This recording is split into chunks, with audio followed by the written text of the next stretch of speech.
Hello friends, welcome to the new episode of my channel I Prince. এবং এই ভিডিওতে বেশ কয়েকটা ব্যাপার নিয়ে কথা বলবো। একদম প্রথমে যেটা নিয়ে কথা বলবো সেটা হচ্ছে অরমে কাহা দমতার record breaking box office collection, যেটা নিয়ে কথা হবে।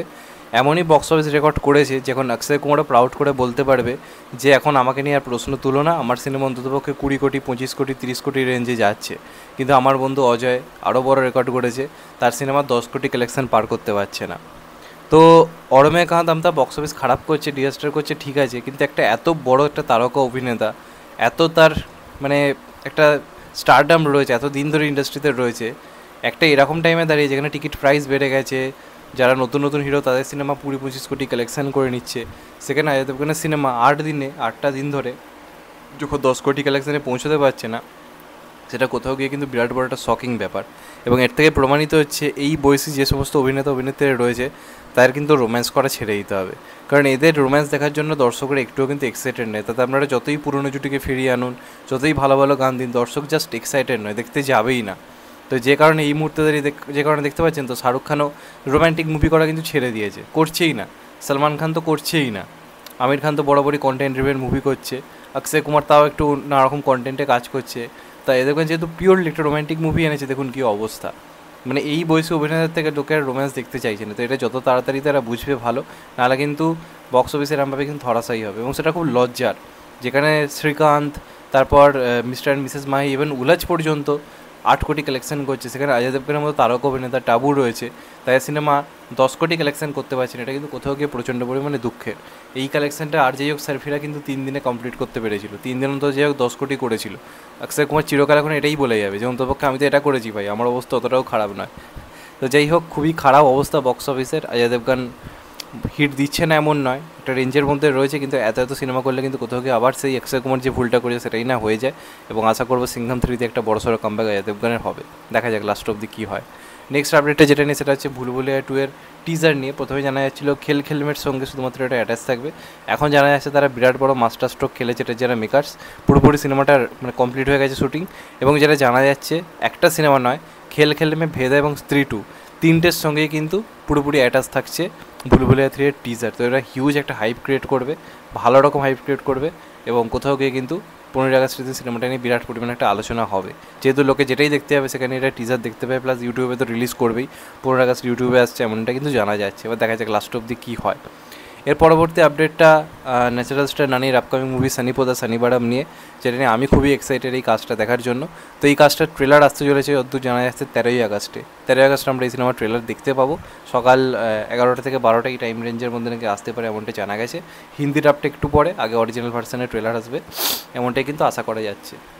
পরবর্তী যে আপডেটটা তোমাদেরকে দেবো সেটা হচ্ছে সূর্যার সিনেমা কাঙ্গুবা নিয়ে। তো কাঙ্গুবারও ট্রেলার আসতে চলেছে এবং সেটা আসতে চলেছে পরশু দিন, অর্থাৎ 12ই আগস্ট। 12ই আগস্ট কিন্তু কাঙ্গুবার ট্রেলার রিলিজ করছে এবং খুব বড় করে বড়োভাবে ট্রেলার আনছে। সিনেমা রিলিজ করছে 10ই অক্টোবর, কিন্তু অনেক আগে কিন্তু তারা ট্রেলার নিয়ে আসছে। এবার এর পেছনে কী স্ট্যাটিস্টিক রয়েছে সেটা তো সময় এলে বোঝা যাবে, কিন্তু ট্রেলার খুব বড় স্কেলে, মানে বড়োভাবে গ্র্যান্ড স্কেলে তারা আনার প্ল্যানিং করছে এবং আশা করা যায় বিরাট বড় কিছু হয়তো আমরা পেতে চলেছি। তো দেখা যাক এটার ট্রেলার কেমন হয়। সিনেমাটার টিজার বা পোস্টার যাই এসছে কিন্তু একটা আমাদেরকে এক্সাইটিং করেছে। তো কোথাও গিয়ে আশা করবো যে ট্রেলারও এমন হবে যেটা সিনেমার হাইপ বাড়িয়ে দেবে। দেখা যাক লাস্ট অবধি কী হয়। আর লাস্ট আপডেটে যেটা নিয়ে কথা হবে সেটা হচ্ছে খাদানকে কেন্দ্র করে। তো আজকে তো অলরেডি দেবদা পোস্ট করে জানিয়ে দিয়েছে যে বিগেস্ট আপডেট পাওয়ার জন্য তৈরি হয়ে যাও। এবং সেখানে যেভাবে সুরিন্দর ফিল্মস এবং দেব এন্টারটেনমেন্ট ভেঞ্চার্সের ট্যাগ দেওয়া রয়েছে, এর থেকে ক্লিয়ারলি বোঝা যাচ্ছে এটা খাদান সম্পর্কিত আপডেট হবে। ভালো করে অ্যানাউন্সমেন্ট পোস্টারটা দেখতে পাবেন যে আগুনের কিছু ফুলকি উঠছে, এটা একটা মেন স্ট্রিম কমার্শিয়াল সিনেমার এটা অ্যানাউন্সমেন্টের যে ঘোষণা সেটা বোঝাই যাচ্ছে। তো খাদান সম্পর্কিতই আপডেট আসতে চলেছে। এবার কথা হচ্ছে কী আসবে, সবাই ভেবেছিল আজ কিছু একটা অ্যানাউন্সমেন্ট হবে, তো আজ এখনও পর্যন্ত আমিও তখন ভিডিও করছি কিছু আসেনি, আর আই থিঙ্ক আজকে আর কিছু আসবে না। তো কালকে হয়তো আমরা কোনো একটা অ্যানাউন্সমেন্ট পেতে পারি যে 15ই আগস্ট কিছু একটা আসতে পারে, মানে 15ই আগস্ট খাদান রিলেটেড কিছু একটা আসবে, এটা আমরা জানতে পারি। এবং যেটা 15ই আগস্ট আসবে সেটাতে আমরা সিনেমার রিলিজ ডেট সম্ভবত কিন্তু জানতে পারবো। এটা হতে পারে, এটা আমি বলছি না যে হতে পারে না। আর নতুন কয়েকটা আপডেট উঠে এসেছে, যদিও এর মধ্যে একটা আপডেট আনন্দবাজার অনলাইন যতই বলুক তারা প্রথম দিচ্ছে, আমি দুদিন আগে অলরেডি দিয়ে দিয়েছি যে এই সিনেমার মিউজিক ডাইরেক্টর রথিজিৎ দা সে অলরেডি ওয়াইআরএফ স্টুডিওতে গানের রেকর্ডিং করতে গেছে, সেটা আমি তোমাদেরকে অনেক আগেই জানিয়ে দিয়েছিলাম। তো সেখানে তোমাদেরকে বলেইছিলাম যে সেখানে গানের অলরেডি রেকর্ডিং চলছে এবং সেটা বড় করে তারা গানটাকে আর কি মানে করছে, ডাব তারা করছে। এবং এখন যেটা জানা যাচ্ছে এই সিনেমা একটা গানও রসিদা গাইতে চলেছে এবং সঙ্গে অন্তরা মিত্র গাইবে, যেটা একটা রোম্যান্টিক ট্র্যাক হবে এমনটা শোনা যাচ্ছে। আর একটা গান থাকবে যেটা পুরো বেসিক্যালি একটা মেন স্ট্রিম মশালা একটা ঘোরানোর একটা কমার্শিয়াল গান হবে, যেটা সিনেমার অ্যাকশন দৃশ্যের সঙ্গে অ্যাটাচ থাকবে এবং সেটা সম্ভবত মুম্বাইয়ের কোনো নাম করা শিল্পীকে দিয়ে গান হবে। অনেকের বক্তব্য কুণাল গাঞ্জেওয়ালা হতে পারে, আমি তো বলবো হোক। কুণাল গাঞ্জেওয়ালা আমাদের নস্টালজিয়া, দারুণ দারুণ হিট গান দিয়েছে দেবের গলায়, সোহমের গলায়, জিদ্দার গলায়। তো চাইবো কুণাল গাঞ্জেওয়ালার একটা কামব্যাক হোক, মন থেকে চাই। জানি না এটা কতটা হবে, তবে এটা শোনা যাচ্ছে। এবার হতে পারে খাদানের টিজার সম্ভবত 15 আগস্ট আসতে পারে। তার কারণ রয়েছে দুটো। এক, শ্রীজিৎ মুখার্জি তার নিজের ইন্টারভিউতে জানিয়েছিল যে 15 আগস্ট টেক্কার কিছু একটা আসতে পারে এবং সেখানে টিজার এবং পোস্টার এই কথাটা কিন্তু উল্লেখ করা হয়েছিল।